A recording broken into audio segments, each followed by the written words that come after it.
Welcome to Jesus Freedom from the Law channel, a new spiritual nourishment from God's Word. Luke 18:9-15. Sinabi rin ni Jesus ang talinghagang ito sa mga taong matuwid ang tingin sa sarili at hinahamak naman ang iba. May dalawang lalaking pumasok sa templo upang manalangin, ang isa ay pariseo at ang isa ay maniningil ng buwis. Tumayo ang pariseo at nanalangin ng ganito: O Diyos, nagpapasalamat ako sa iyo sapagkat hindi ako katulad ng iba na mga magnanakaw, mandaraya, mga ngalunya o kaya'y katulad ng maniningil ng buwis na ito. Samantala, ang maniningil ng buwis na may nakatayo sa malayo at di man lang makatingin sa langit. Dinadagukan niya ang kanyang dibdib at sinasabi, O Diyos, mahabag po kayo sa akin na isang makasalanan. Sinasabi ko sa inyo, patuloy ni Jesus, ang lalaking ito'y umuwing matuwid sa harapan ng Diyos at hindi ang pariseo. Sapagkat ang sino mang nagmamataas ay ibababa at ang nagpapakababa ay itataas. Jesus and Judges. Dalawang uri ng mananampalataya, sumasamba, nananalangin, ang isa na bless, ang isa hindi. Luke 18:9 and 10, isa-isahin natin ang kanina ating binasa ng tuloy-tuluyan. Jesus told a story to some people who thought they were better than others and who looked down on everyone else. Sino tayo sa dalawang taong tinutukoy ni Jesus? Mahilig siyang magbigay ng ganyang pagpapadali ng choice. 2 ways, 2 men, 2 sons, ngayon 2 worshipers. Piliin natin agad kung sino tayo sa dalawa para masundan natin kung ano ang pupuntahan pala ng ating pagsamba. Luke 18:11, the Pharisee stood over by himself and prayed, God, I thank you that I am not greedy, dishonest, and unfaithful in marriage like other people. So para na niyang sinabi, hello myself, good morning myself. Nagpapasalamat po ako at ako hindi tulad ng iba dyan. Maraming mga kasalanan. 11 and 12, and I am really glad that I am not like that tax collector over there. In fact, I go without eating for 2 days a week, and I give you 1/10 of all I earn. So pinakapuri-puri ng pariseo na to ang kanyang sarili. Sabi niya, sa katotohanan, tuwang-tuwa ako, hindi ako katulad nun. Yung nagdadasal lang yun sa bandaron. Kilala ko yan. Kaming ganon. Hindi ako katulad niya. 2 beses, 1 linggo ako kumag-ayuno, at buong-buo ako magbigay ng tithe. In other words, sinasabi niya, buti pa ako kaysa dun sa lalaking yon, dadasal-dasal pa daw dyan. Luke 18:13, the tax collector stood off at a distance and did not think he was good enough even to look up toward heaven. He was so sorry for what he had done that he pounded his chest and prayed, God, have pity on me. I am such a sinner. So yung tinutukoy naman niya na tax collector ni hindi makalapit doon sa dambana, malayo lang siya nasa isang sulok, thinking that he is not worthy. Ni hindi nga siya makatunghay sa langit, nakayuko lamang. At yung dibdib niya talagang kanyang dinadagok-dagukan, pounding on his chest, sorry for his sin, humihingi ng tawad. Luke 18:14, then Jesus said, when the 2 men went home, it was the tax collector and not the Pharisee who was pleasing to God. So isang lalaking relihiyoso, malinis ang buhay sa tingin ng madla. Isang lalaking obviously sa tingin nila ay sobrang makasalanan, pero siya ang umuwi ng nagbigay ng kaluguran sa Diyos at tumanggap ng pagpapala. Dahil hindi siya mayabang, inaamin niya ang kanyang pagkukulang at hindi niya kinukumpara ang kanyang sarili at hindi siya nagja-judge ng iba. Jesus is always on a mission to change perceptions. Marami mga kaisipan, kaugalian na nakatanim na sa utak ng mga Israelita tungkol sa kung anong tama, anong banal, anong marumi. Pero ang daming pinalitan ni Jesus sa ganong mga pananaw. At sa kwentong ito ni Jesus, the sinner who judges himself, not others, is the one who pleases God. Meanwhile, the righteous one but judges others is the one who does not please God. So agad, mamili na tayo. Kanya-kanya tayong pagtingin sa sarili. Wala mag-judge sa kapwa, sarili lang. Sino tayo agad sa dalawang ito? Tayo ba yung nagsasabing, Lord, hindi po ako worthy talaga. Nandito lang ako dahil mabait kayo, dahil pinapatawad niyo ako, salamat po. Pero hindi talaga ako worthy. Meron namang, mabuti pa ako sa iba dyan. Iba dyan, makasalanan. dapat parusahan, dapat paluin ng Diyos, etc., etc. So, righteous na nga siya according to the law, pero hindi pa rin siya pleasing to God. Paano na kung sinner na, tapos self-righteous pa, at judgmental pa? Hindi doble-doble ang negative na mapapansin at matatanggap niya mula sa kalangitan. Luke 18:14, if you put yourself above others, you will be put down. But if you humble yourself, you will be honored. Napakasimple naman eh. Pero bakit sakit pa rin ng maraming relihiyoso na hindi pa sila sapat na maging banal, kailangan pang usigin nila yung mga hindi banal. And obviously, that is not what Jesus wants. So sa buhay natin mga kapatid, hindi natin nine-neglect yung kabanalan, kalinisan, lahat ng yan. Be as moral, as clean and righteous as you want, as you can. But be a morality police to yourself only, not to others. Ang uriratin mo lang ay ang sarili mong buhay, ang bulatlatin mo lang ay ang sarili mong kasalanan, ang manmanan mo lang ay iyong sarili. Do not spy on others. Walang ganong assignment sa atin ng Diyos. Do not judge or condemn others. Merong direct teachings na huwag gagawin yon. And do not stone or hurt or punish others, even if you think that they are sinners. We should be conscious of this. This is one of the central teachings of Jesus na very hardly observed in so-called Christian churches. For instance, the woman caught in sin was saved by Jesus from being stoned by the people. Jesus does not command or ask or teach us to stone one another. Ang turo niya is for us to love one another nang walang patakaran, walang judgment, walang rejection. Jesus does not love sin, of course. Sabi niya doon sa babae, sin no more. But He did not allow the people to judge or to stone her. Judging others creates a very unfriendly, hostile, a very stressful, unloving environment. Especially in a spiritual community, in a church, in a fellowship. Sama-sama kayong tumatanda sa isang fellowship, sa isang church. Kayo-kayo ang nakikita-kita sa mga libing, kasalan, lamayan, baptism, dedication, pagdalaw sa mga patay, pakisama sa mga kasiyahan ng kapwa. Masisira ang lahat ng yan pag ang mga tao ay nagsasakitan, nagmamanmanan, at nag-uusigan. Kasi ang nasasaktang damdaming bihira namang makalimot. So pag lagi nangyayari yan, pang ibabaw na lang ang fellowship. Hindi na pang puso, hindi na pang loob. Judging others pushes people underground into hiding, into hypocrisy. Pagkaalam ng mga tao na sila ay uhusgahan, sila ay ititiwalag, sila ay pag-uusapan, tinatago nila ang kanilang mga sugat. Hindi tuloy nalalanggas, nalilinis at napapagaling. Itinatago nila ang kanilang mga kahinaan, naglalakas-lakasan sila, itinatago nila ang kanilang mga kapintasan. So ang mga tao namumuhay sa pagbabalat kayo, sa pagkukunwari, at nakaka-stress yun. Bakit ka pa nag-church? Para lang mabigatan ka sa dami ng mga maskara na kailangan mo isuot. Judging others damages and destroys the community, the one being judged and even the judges. Kasi pag nag-judge ka ng iba, kahit hindi mo tanggapin at hindi mo alam, yun ay dinaramdam mo rin. Dinadala din ng iyong puso. Kasi ayaw ng Espiritu. The Spirit in us is grieved when we hurt others, when we judge others. Kaya kuminsan yung judge, marami siyang mga sakit, marami mga hindi maipaliwanag ng mga doktor ng mga nararamdaman kasi dinaramdam din ng kanyang Espiritu ang kanyang ginagawa.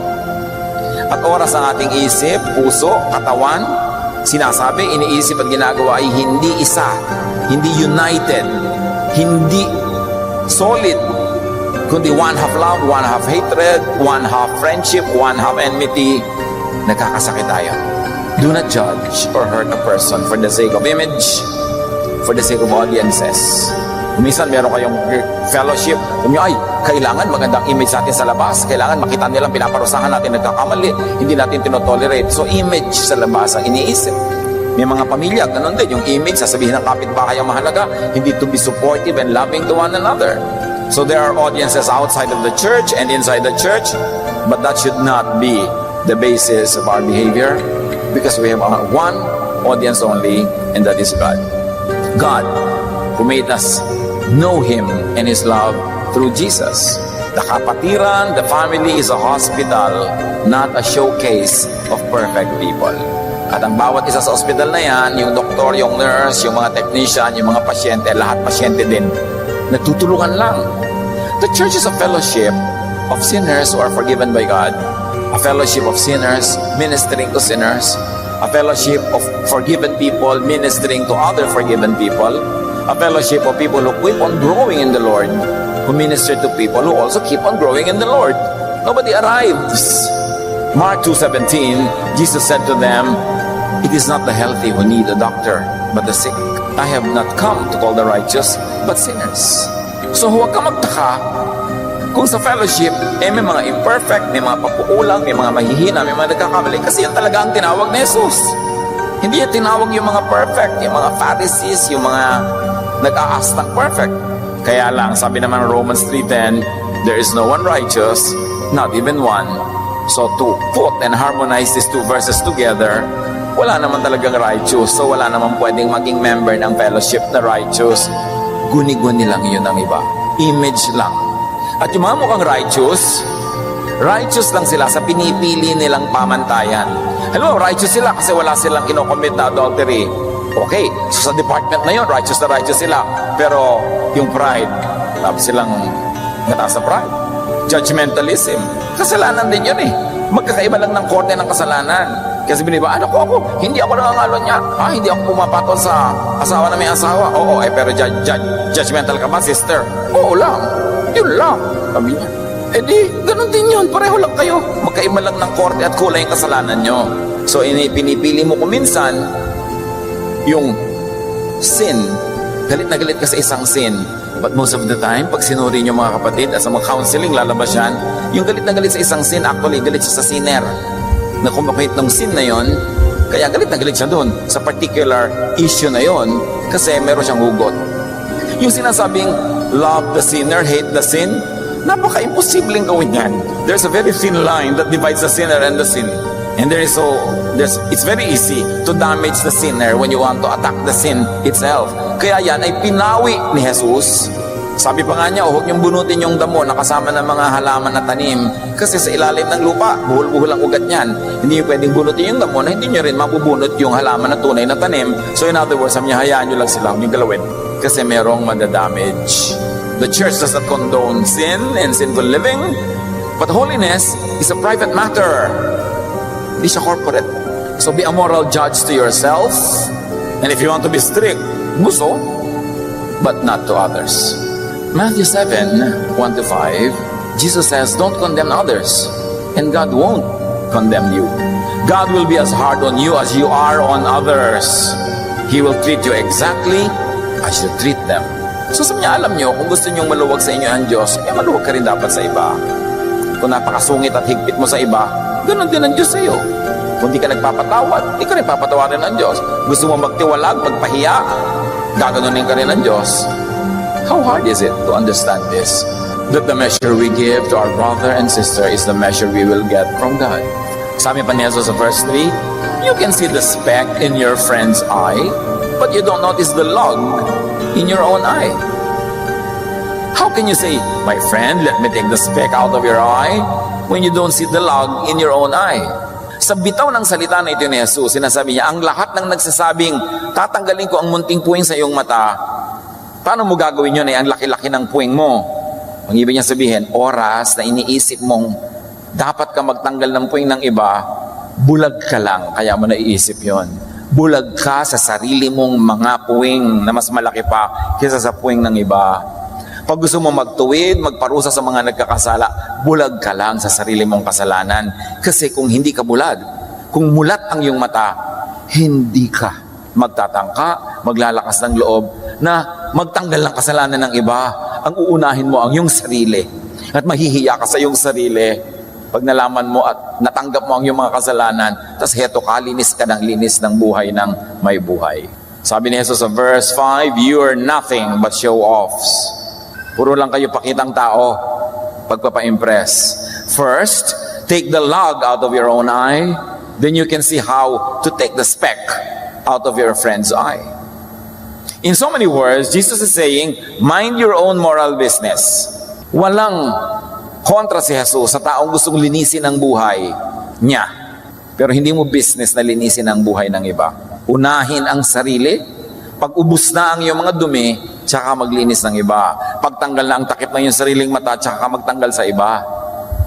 Dahil lahat naman, may mga malalaking buwing, makakarating pa kaya tayo sa point that we're already qualified to take the speck out of other people's eyes because there is no more speck in our own eye. Be moral, yes. Be holy, if you like, and if you can. Be perfect as much as you can, but keep it to yourself. Do not impose your morality on others. Yung kabanalan mo, gawin mong personal. Kung ayaw mo, di wag mo. Pero huwag mong pilitin yung iba na ayawin yung ayaw mo dahil lang ayaw mo yon. Dahil siguradong marami kang kasalanan na gusto mo, hindi mo ini-impose sa iba na ayawin din nila. Kasi maluwag tayo sa sarili, mahigpit sa iba. It is important to be righteous, to be correct, but do not be the corrector of other people. Your righteousness is your personal business. Correct others only after and if you have completely corrected yourself. Ngayon sasabihin ba, paano yung mga preacher, yung mga teacher, at salagay perfect na ba sila kaya sila nagtuturo? Ang itinuturo ng mga preacher at mga teacher ay yung words of God, not necessarily their own life. Kasi kung gagawin mo ring qualification ng mga magtuturo na yung perfect na sila, para nila basahin yung salita ng Diyos at paliwanag, di wala nang nagturo kahit isa. Kadalasan ngayon, nagtuturo siya ang number one audience ang sarili niyang teaching. Kaya kung sasabihin ngayon, tinuturo mo yan, kulang ka pa rin. Sige nga, maghanap tayo ng hindi kulang para may magturo. That's why you separate the teacher from the lesson also. It is very, very, very desirable that the teacher, the preacher, whoever is a leader of a Bible study group, very, very outstanding ang kanyang personal righteousness. Pero hindi mo dapat expectan yun ng perfection kasi walang qualified at walang mga angahas mag-lead sa anumang spiritual activity. No prophet, no teacher was ever perfect, only Jesus. But when you teach the teachings of Jesus, you point people to God, not to your own life, then you may lead people if you are letting the Holy Spirit lead you in turn. So it's very important. Why do you join church? Papasok ka ba? Sasama ka ba sa isang fellowship kung malalaman mong kulungan pala yon? Ikukulong ka lang pala pag sumali ka doon? Hindi ka na pwedeng makipag-fellowship sa iba, hindi ko pwedeng umatyan sa iba, hindi ko pwedeng mag-aral sa iba. Property ka na nila. O kaya, papasok ka ba sa isang church, magiging member ka ba doon kung alam mong hukuman pala yon? Pagdating mo doon, hukuman ka, lilitisin ka. They will spy on your life. Pag-uusapan ka ng mga committee, huhusgahan ka. Sasali ka ba doon? Sabi ni Jesus, I have come to call the sick. It means that the church is a hospital. It's a caring environment. Sumasali ka sa church para makasama mo yung kapwa mo kulang, nagkakaintindihan kayo, at sa inyong pagsasama-sama, pinagpapala kayo ng Panginoon. The gifts of one another is ministered to everyone else, so everyone benefits. Pero kung sasali ka, tapos sa loob, pagpasok mo, batuhan, pahiyaan, sisihan, ba't ka pa sasali? Napagod ka tuloy. Church is still lacking, worldly, a failure if it is on Jesus. When people spy and police on each other, compare their godliness with that of others, condemn and punish and hurt people that they label as sinners, and when they live in a climate of fear and imposed guilt, kulang na kulang pa ang church pag ganun. Ang kailangan ng tao sa buhay na ito na malupit, buhay na maraming suliranin, buhay na maraming kabiguan, ang kailangan natin ay silungan, kanlungan, kung saan pwede tayong magpagaling ng mga sugat, kung saan pwede tayong magpalakas sa mga kahinaan, kung saan tayo pwede magpalakasan sa isa't isa, bagamat may kanya-kanya pa rin kahinaan. This is the community of Jesus. And when we begin realizing that, we become kinder, more accepting, not only of others, but also accepting of ourselves. Then we begin to relax. We begin to rest, which is the primary teaching of Jesus. Sabi niya, come to me, and I'll give you rest. I'll give you peace. So be righteous, yes, but not self-righteous. And remember that the meaning of the word righteous, especially in the Greek New Testament, the original language, does not mean moral uprightness. Righteousness in the New Testament means kabutihan, kabaitan sa kapwa. Yun ang tunay na righteous. Pero yung kumpletong-kumpleto ka sa mga religious duties, religious attendance, religious donations, tapos sinuhusgahan mo yung kapwa, kinakawawa mo, di ka mabait sa kanya, unrighteous ka pa rin. Kaya yung kinwento ni Jesus went home without being blessed, kahit na-fulfill niya lahat yung religious requirements, kasi hindi siya mabait. Hindi siya mabuti sa kapwa. Kaya yung sinasabi ni Jesus sa gagantimpalaan, yung mga dumalaw sa may sakit, nagdamit sa hubad, nagpakain sa gutom, nagpainom sa uhaw, dumalaw sa mga bilanggo na tinatawag nilang latak ng lipunan, tinatawag nilang mga masasama, makasalanan, etc. Yung pagdalaw doon, gusto yun ng Diyos. Yun ang righteousness. Hindi mo ipinagpipilitan ng mga religious laws and religious regulations na dapat mong masunod. Kung anong kinain mo, anong haba ng iyong buhok, anong damit mo. Hindi yun ang righteousness kay Jesus. Kabaitan, kabutihan sa kapwa. And when we are not judgmental, tayo yung unang-unang napapahinga. Tayo unang nakikinabang dahil hindi mo pinasayang ang oras mo sa pakikialam sa buhay ng may buhay, pakikipag-usap sa buhay ng may buhay, at magalit ka sa kung sino-sinong tao dahil makasalanan sila. Nakakapagod yon. So you are the number one beneficiary when you don't judge people. Kayang-kaya ng Diyos mag-judge pag gusto niya, hindi niya kailangan ng assistance. Kayang-kaya ng Diyos na magparusa kung iibigin niya, hindi niya kailangan ng berdugo. Marami kasi mga Christians, lalo may position sa church, parang berdugo, parang sila dapat ang tagapagparusa sa pangalan ng Diyos. Walang inutusan ng Diyos ng ganon. Kung may nanguusig, ang pang-uusig ay gawa ni Satanas. He is the accuser, not Jesus. So when we accuse people, true or not, when we accuse people, we are becoming instruments of the devil. Because the ministry of Jesus is to justify, to cleanse, to sanctify, to purify, and bring people to the Father. Kaya si Paul, disappointed na disappointed sa mga taga-Corinthians. Ang tagal-tagal ng mananampalataya, grade 1 pa lang ang utak. Hindi niya maturuan ang mahihirap na mga doktrina. Tulad nito, pinag-aaralan natin ngayon, yung iibigin mo kahit nagkukulang, hindi mo usigin. Mahirap na doktrina yun kasi ang ating tendency, gusto nating manakit ng nagkakasala. Gusto nating magparusa ng makasalanan. So mahirap magpakabait. Sabi ni Paul, 1 Corinthians 3, 1-3, brothers and sisters, I could not address you as people who live by the Spirit, but as people who are still worldly, mere infants in Christ. And read, immature in Jesusness. Yung worldliness na tinutukoy dito, hindi yung, maraming mga pagnanakaw, maraming mga kalunya. No. Worldly is infants in Christ. Childlike, immature in Jesusness. Kulang na kulang pa ng isip ni Jesus na umiiral sa kanilang puso. Verse 2, sabi ni Paul, I gave you milk, not solid food, for you were not yet ready for it. Indeed, you are still not ready. Sa atin ngayon, sa tabi nyo, kung minsan may nagugutom, anong malas, dudukot-dukotin yung bag, maglalabas ng biscuit. Diba? Magugulat ba kayo kung itong si tita, paglabas, tsupon, tapos sisip-sip siya ng gatas. So ang tanda-tanda nyo na tita, yan pa rin. Ito lang kasing kayang tunawin ko. Yun yung sinasabing childlike or childish. Ang tagal-tagal na ng mga ibang Kristiyano, pag tinuturuan mo ng be loving, be accepting, na-offend. Hindi mo maturuan tuloy ng mga mas malalalim pa kasi yun pala nga na-empatyo na, hindi na matunawan. Kaya sabi ni Paul, you are still worldly. Worldly pa kayo pag ganyan ang inyong mentality. Kaya baby pa rin kasi asal baby. At ano yon yung pagiging baby sa spirit? Silipan, chismisan, sumbungan, kapi-kampi, pag-condemn ng kapwa, batuhan. Sabi, yan ay gawa ng mga bata pa lang sa pagiging maka-Jesus. So let other people's personal sins be private between them and God. Kayang-kaya ng Diyos malaman ang ginagawa ng bawat isa. Hindi na natin kailangan mag-report. Kayang-kaya ng Diyos na i-bless. Kayang-kaya ng Diyos na i-withhold ng blessing. At sabi ng Diyos, I will bless whom I like to bless. Yan ay kanyang choice. Romans 14:12, so then, each of us will give an account of ourselves to God. Nakita niyo yung Pharisee, sabi niya, buti pa ako, yung iba dyan nangangalo niya, yung iba nagnanakaw, yung iba ang sinisilip niya. At nung pumatay siya sa sarili niya, sabi niya, buti pa ako, napait ako, nagtatype ako, etc., etc.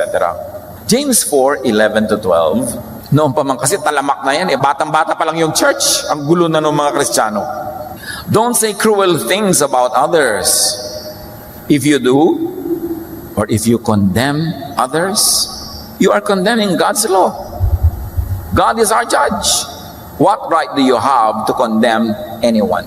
Pag daw kinokondem mo ang iba, kinokondem mo ang law of God. Bakit? Ano ba yung law of God through Jesus? Love. Jesus gave only one law, one commandment. Love one another.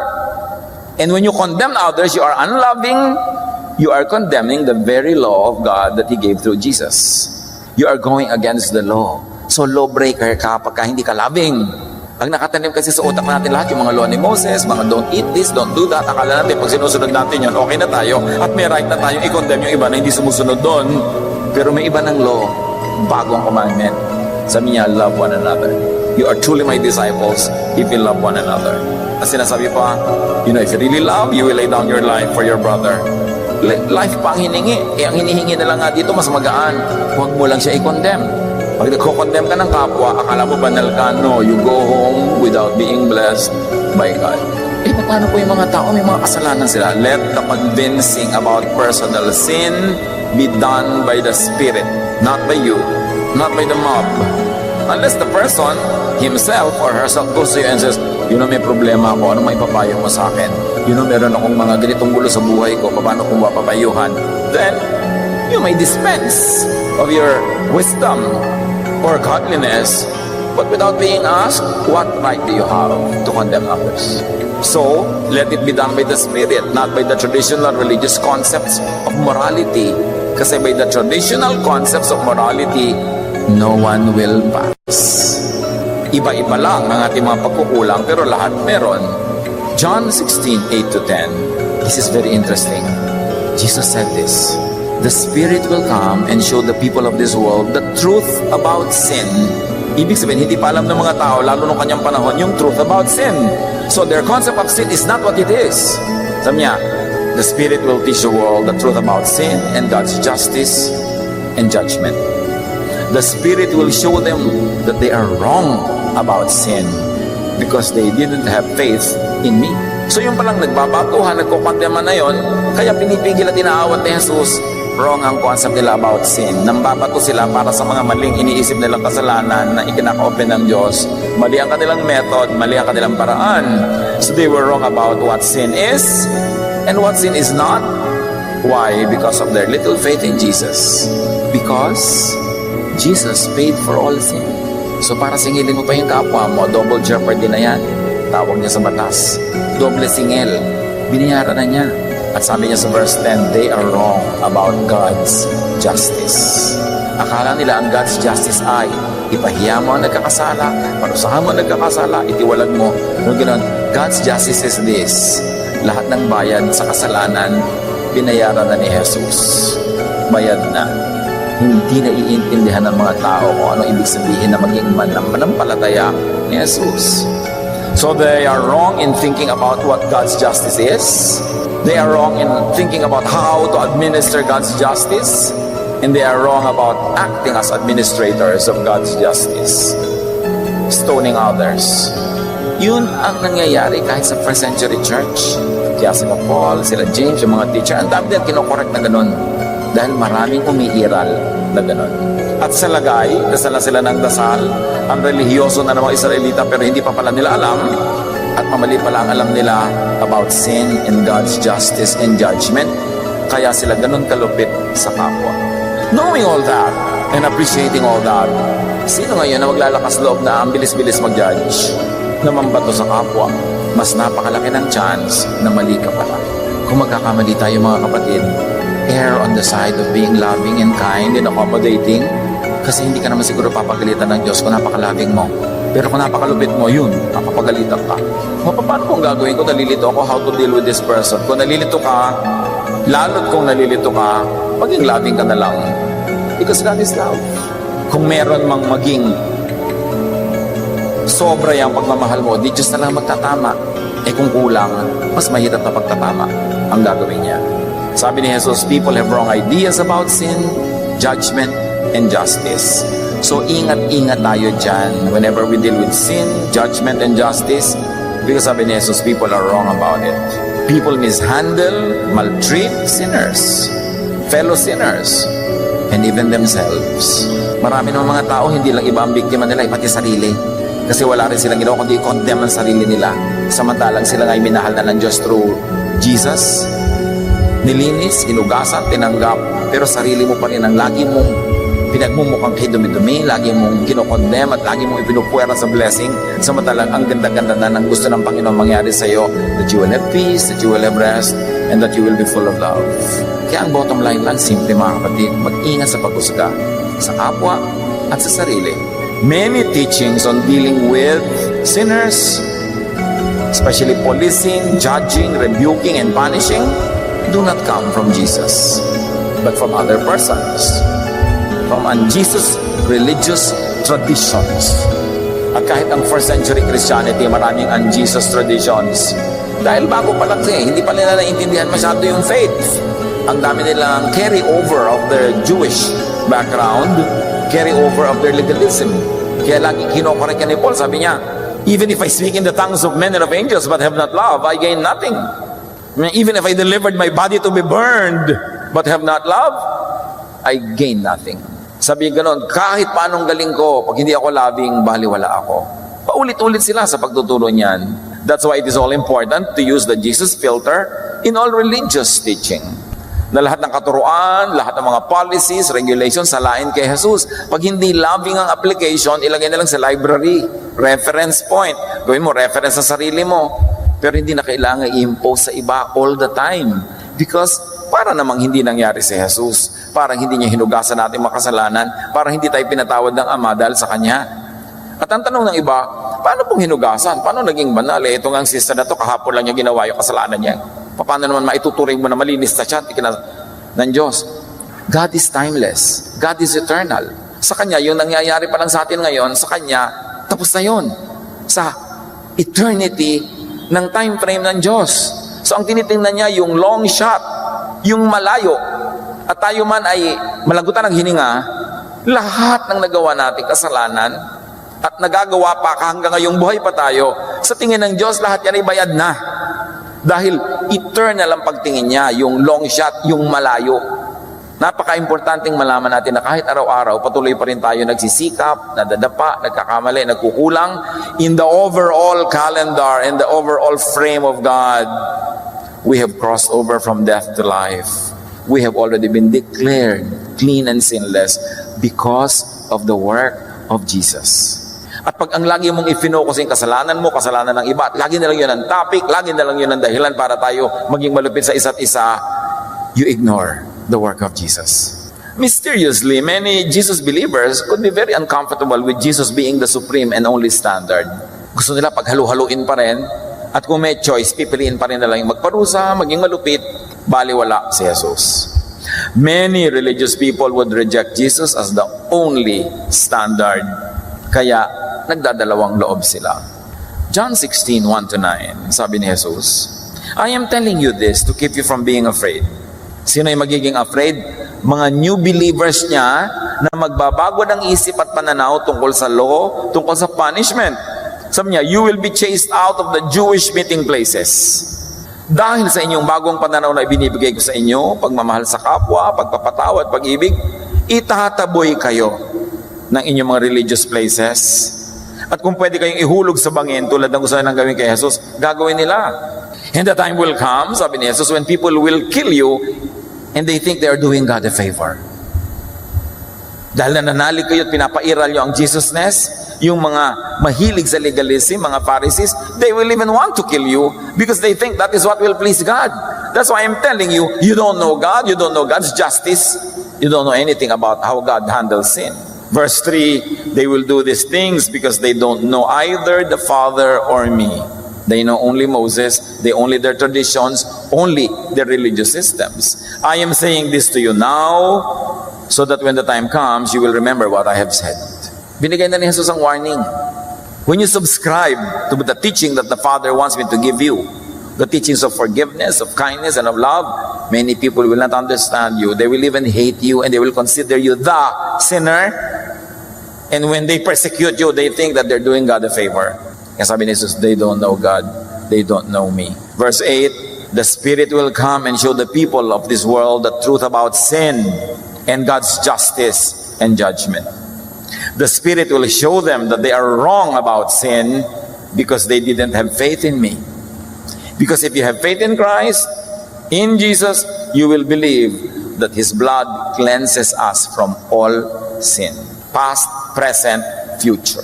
That the concept is when you enter the church, the family of God, your issue is now to love one another, to make life better, nicer, kinder, to enjoy the life that God gives you. Sabi niya, I came that you might have life and have it to the full. Come to me and I'll give you rest. Yun ang agenda. Hindi na yung laging batuhan pa rin ang batuhan, sukatan ng sukatan, because everybody will fail and it's going to be miserable and stressful. There is no rest there. Kaya sabi ni Jesus, they don't know me. They don't know the Father. And these people will insist on continuously hurting you because they think that's what pleases God. Faith in Jesus corrects all notions about sin and about how to deal with sin and sinners. Marami mga tao, Pastor, please preach about sin. Preach about sin. Condemn the people. Make the people know they're sinful. Jesus tells us to preach about love and forgiveness and rest and kindness. Ayaw ba natin noon? Hindi ibig sabihin ako konsintihin mo ang kasalanan ng lahat, bali wala na ang kasalanan. No, wala yun. Masyadong exaggerated yun, nag-iisip ng mga ganon. Pero ang mahalaga, alam mo na ikaw, ako, tayong lahat, forgiven lang. At alam ng Panginoon, sabi niya, God remembers that we are dust. At kaya niya sabi, but if we sin, we have an advocate with the Father. Ganon, confess your sins before the Lord and you will be cleansed. Ang daming ginawa ni Jesus na escape para sa mga nadadapa, nagkukulang. Hindi sila dapat kulungin at ikadena. Because entering the peace of Jesus means going out of the door into the pasture, into the green valleys, into the sun. Hindi ikukulong mo ang tao. John 1:29, the next day, John saw Jesus coming toward him and said, "Here is the Lamb of God who takes away the sin of the world." Ang ministry ni Jesus, alisin yung kasalanan, ilayo. Remove from the table, remove from the agenda, and focus on the goodness, the kindness of the Father. But while Jesus takes away sin, many Christians insist on focusing on sin. On witch hunts, yung pagmamanman sa isa't isa, paghahanap ng mga kasalanan, and branding others as sinners. And they want always discipline, which really means punishment. Aha! Yung member ng choir na yan, may kasalanan, tanggalin sa choir. Di lalong natuwa pa yung gusto magkasala, nawalan na ng gawain, nawalan ng responsibility, lalo siyang lumaya. Aha! May kasalanan ng Sunday school teacher, tanggalin. Pag tinanggal mo lahat, walang natira. Kaya mo nga hindi tinatanggal dahil yung kanyang ministry, ang patuloy niyang paggawa ng ginagawa niya at sa kanyang pagsasalita o pakikinig ay patuloy siyang kinakausap ng Espiritu. Din ang pag-asa niya para makarecover, para makabangon. Gusto mo tanggalin? Gusto mong parusahan? May mga tao kasi lagi gusto nagpaparusa. May pinaguhugutan. Usually, sila rin kasi naparusahan, nasaktan, nabigo. Kaya ang gusto nila, mambigo rin, manakit. At lahat ng yan napapagaling ng pag-ibig ni Jesus kung tatanggapin natin at ipapamuhay. Napakahalaga. Kung sinabi ni John the Baptizer na, "Here comes the Lamb of God who takes away the sins of the world," bakit naman tinitake away na ni Jesus? Ikaw binabalik mo palalo. Inilalayo na nga doon ang usapan. Back to topic tayo, kasalanan. Laging ganun ang gusto ng iba. At ano masabi ni John? He must increase, referring to Jesus, and I must decrease. Jesus, John, according to the Bible, is the last prophet of the Old Testament. He was the last person representing the law and the prophets. Pagdating sa kanya, bumuelo na, kumambyo na ang lahat. It was the age of the Spirit, the age of love, the age of Jesus. Kaya sabi niya, Jesus must increase, love must increase, forgiveness must increase, acceptance must increase, and I must decrease. I and the system I represent, the Old Testament, the law, the Pharisees, all the legalism, Jesus must increase and all this must decrease. Dapat may inversely proportionate growth yan. So kung napakarami pa rin na legalism, napakarami pa rin na mga hilig magparusa, ibig sabihin lang nun, ang liit-liit pa ni Jesus. Jesus decreases and John and the system he represented increases. Dapat hindi ganon, baligtad. Psalm 103 verse 12, "How far has the Lord taken our sins from us? farther than the distance from east to west. Ganon inilayo ng Ama yung kasalanan, yung concept of sin, the issue of sin, the punishment of sin. Inalayo niya kung gaano kalayo ang silangan sa kanluran. Napakalayo nun. Tapos ikaw wala kang uungkat-ungkatin, kundi laging yun, inilalapit mo lagi. Baligtad. Romans 6:10, when Christ died, He died for sin once and for all. Yan ang sinasabi nating eternal. That the value of the washing and cleansing of the blood of Jesus is good for yesterday, today, and tomorrow, and forever. Because the value of Jesus is greater than all lives that lived, are living, and will still be born. Because Jesus was there from the beginning until the end. He is the Alpha and the Omega, the beginning and the end. What He did for you and me is already a finished issue. Although on daily life, parang hindi pa. Kasi naka-close up sa atin yung daily time. Hours, minutes. But when you look at it from afar, from eternity, the forgiveness for sins, salvation of sinners from their sin, and the punishment is already a done deal. We have already been moved from death to life. And that cannot be appreciated until we really realize na iba na ang panahon. Ang panahon ni Jesus, the age of the Spirit. In fact, nung nag-i-speak in tongues yung mga disciples sa Acts chapter 2, sa Feast of Pentecost, sabi ni Peter, ito na, naganap na yung sinabi ng propetang Joel. These are the last days. Meaning the last days of the old dispensation. The last days of the law. The last days of that very difficult religiosity. And a new time has begun. 1 John 1:6-7. If we say we share in life with God and keep on living in the dark, and let's hold it there, akala ng marami yung living in the dark na yun, yung kung sinasabi natin na nasa Diyos na tayo, tapos patuloy pa rin ang ating pagkakadapa, pagkakasala, pag-break sa law. Akala nila yun ang living in the dark. But the original words will allow us to read darkness as in hiding, living in hypocrisy because of fear. I mean, ganon. Kung sinasabi natin na tayo nasa Panginoon na, pero nagtatago pa rin tayo dahil tayo natatakot, nagiging hypocrite pa rin tayo, dahil sa takot natin mahusgahan ng iba, sa takot natin na tayo ay mabrand a sinner, we are lying and are not living by the truth. But if we live in the light as God does, and here living in the light doesn't mean living in a perfectly moral situation, but in an open acceptance of self and others. That's how you live in the light. Okay, isa lang ang kilay ko, tabingi pa, but I live in the light, I don't hide it. That's what it means to live in the light. Okay, may mga pagkakasala ako, may pagkukulang ko, itong mga anak ko na ito, o sige, iba-iba ang naging ama, pero eto kami ang lahat at hindi ko itinatago yung katotohanan na yun dahil yan ang Pasko. That's what it means to live in the light. Napatuloy ako nagkukulang, nagkakamali, pero hindi ko tatakpan, hindi ko naman ipagmamalaki, hindi ko ipagyayabang, pero hindi rin ako magpe-pretend. That's what it means to live in the light.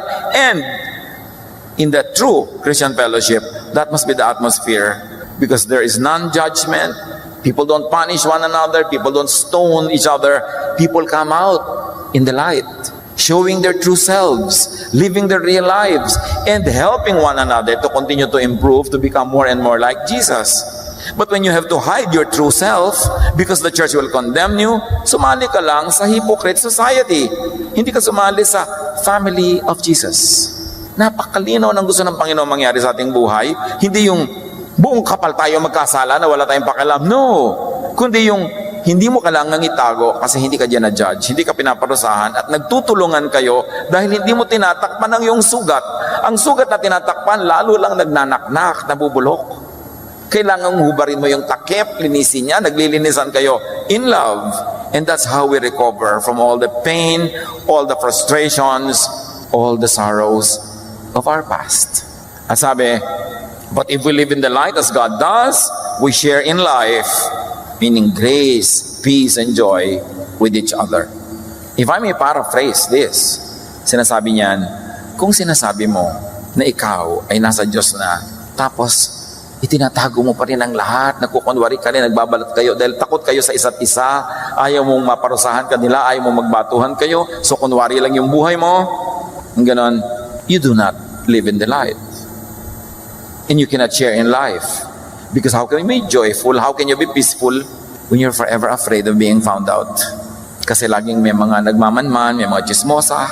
So, ang mangyayari, hindi masarap yung samahan. Kaya ang itinuturo ni Jesus yung ganitong uri ng church, yung ganitong uri ng samahan, hindi ito pagkonsintihan sa mga pagkakamali, kundi pagtanggap na pare-pareho tayong pasyente dito, so huwag na tayo magpanggap. Let's love one another. Huwag nating konsintihin ang pagkakasala, pero huwag natin i-judge. Kung may i-judge ka, sarili mo lang. At kung may palalapit sa'yo, kaya mong tulungan mo. Nagpapatulong sa'yo, tulungan mo. Pero huwag kang kala mo kung sinong papasok sa buhay ng may buhay para ituwid ang buhay nila. Dahil liko ka rin. Colossians 3:13-15, bear with each other and forgive one another. Forgive as the Lord forgave you. And over all these virtues, put on love, which binds them all together in perfect unity. So pagka tayong lahat ay mabait sa isa't isa, hindi tayo mapanghusga, sabing ganon, yan ang gawin nyo. Magpatawaran kayo, magtulungan kayo sa pagbubuhat ng bigatin ng mga pabigat sa buhay ng kapwa. Hindi yung kayo pa ang nagpabigat lalo. Magpatawaran kayo, mag-ibigan kayo, yan ang magiging foundation ng inyong unity, ng inyong pagiging family. Diyan pa lang kayo makaka-relax, diyan pa lang kayo makakapagpahinga at magiging restful. Verse 15, let the peace of Christ rule in your hearts, since as members of one body, you were called to peace. Yun ang tinatawag ng Diyos sa gawin ng kanyang mga anak, kapayapaan, founded on acceptance and love and forgiveness, not on self-righteousness and judgment and throwing stones.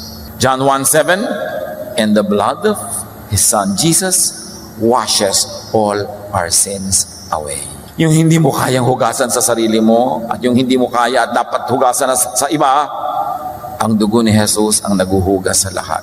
Lahat ng kulang pupunan niya, lahat ng dumililinisin niya, dun tayo magkakaroon ng kapahingahan. And if the blood of His Son Jesus washes all our sins away, then the issue of sin becomes irrelevant. It is not on the table, it is not on the agenda, dahil ang inutos, heal the sick, visit the prisoners, feed the hungry. Yun ang asikasuhin natin, hindi maghanapan ng mga kapintasan ng isa't isa. John 3:35-36, the Father loves the Son and has given Him everything.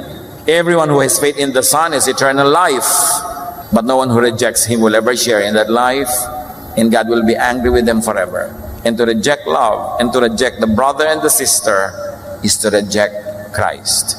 No wonder marami mga tao na kay Jesus na hindi pa rin tahimik ang buhay, magulo pa rin, puro fear. Side effect yan ng rejection of the love of Jesus that He wants applied not only on you but also on your brother and sister. People who reject Jesus and His message of love will not have life, will not have an abundant life, will not have a peaceful life. And why not? Because rejection of God's unconditional love and grace means remaining in and remaining under the law. Kaya hindi ka matatahimik. Romans 3:20, God doesn't accept people simply because they obey the law. No, indeed. All the law does is to point to our sin. So-called Jesus believers who insist on the law, on policing and punishing others for personal sin, do not really understand or believe in and accept Jesus. Why do we emphasize personal sin? Kasi merong corporate at merong social and national sin. Halimbawa, government official ka, nineglect mo ang duty mo, nagbuhuan yung mga building na pinirmahan mo ng permit na itayo, natural, you're accountable publicly kasi public yung sin. Ninakaw mo ang pera ng bayan, natural, publicly accountable ka kasi affected kaming lahat. But your private life, what you do in private, what you do even with other private individuals is none of our business. Yun ang sinasabi nating personal sin. Tulad ng babae who was caught in adultery, it was a private thing done in her house together with another person, babatuhin na siya. Hindi siya pinabato ni Jesus, pero sinabi ni Jesus, sin no more. Hindi maganda ang ginagawa mo, pero hindi ka rin dapat batuhin nila kasi private life mo yan eh. Diyos ang nakakaalam kung anong gagawin sa'yo. Huwag tayo manghimasok sa buhay ng may buhay. Pero kung public yung kasalanan, affected tayong lahat dahil sa neglect of duty, natural, merong public accountability. One of Jesus' great missions is to change thoughts, attitudes, and lives by changing people's minds. We should change our mind about love, about the law, about Jesus, para ma-benefit natin yung peace na gusto niya na ating mapakinabangan. Romans 12:2, Do not conform to the pattern of this world, but be transformed by the renewing of your mind. Then you will be able to test and approve what God's will is, His good, pleasing, and perfect will. And what is the will of the Father through Jesus? That we have peace, that we have an abundant life, that we enjoy loving one another. Then you would be able to test and approve what God's will is as revealed through Jesus. You will be free from the curse of the law and have a life. And you will be loving enough as to free others from the curse of that same law. Balikan natin yung nagdarasal na makasalanan sa simula. Luke 18:13. Samantala, ang maniningil ng buwis na may nakatayo sa malayo at di man lamang makatingin sa langit, dinadagukan niya ang kanyang dibdib at sinasabi, "O Diyos, mahabag po kayo sa akin na isang makasalanan." May a lesson to be learned from this man. Ganyan dapat ang isang sinner, lalo ang forgiven sinner. Humble, quiet, inconspicuous, repentant. Hindi yung inaabuso ang kabaitan ng Diyos. Hindi yung ipinaparada pat iwinawag kayo mga kasalanan, tapos sabi niya, "Oy, Jesus na tayo." Walang ganun ha. Hindi mo pwedeng sabihin, love na tayo, so pwede na ako mangagaw ng kahit ano na lang, gawin ko ang kahit ano, iparada ko ang sarili ko na nagkakasala, pinagyayabang ko pa. Hindi yung Jesusness. So huwag tayong magkamali kung anong kahulugan nun. Huwag nating abusuhin. Ang itinuturo is to be loving to others, and if you want to be strict with yourself, that's fine. If you want to be correct, be correct. Mahalaga yung hindi natin abusuhin na tuloy nasisira yung pangalan ni Jesus. Dapat hindi pinapahiya si Jesus. Dahil sabi nila, ay, ang ba sumusunod kay Jesus? Ang kapal-kapal na, wala nang hiya. Dapat meron. Dahil sumusunod tayo kay Jesus. Hindi ipinapahamak yung mga naniniwala at nagpapalaganap ng ideya ni Jesus. Tuloy sasabihin, "Huy, turo ka ng turo ng Jesusness." Yung mga yun, puro kasalanan ang ginagawa. Hindi pa nahihiya. Hindi yun ang Jesusness. We are loving. And love means, mahal mo ang iyong kapwa. So hindi mo siya aagawan ng kanya.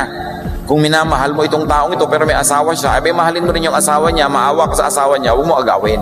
Yan ang Jesusness. Hindi, "Oy, Jesusness na ngayon, aagawin ko na kahit sino kasi love, love ko naman siya." Wrong application. Loving dapat ang lahat, loving sa lahat. At ang ating gagawin, a very simple rule of thumb.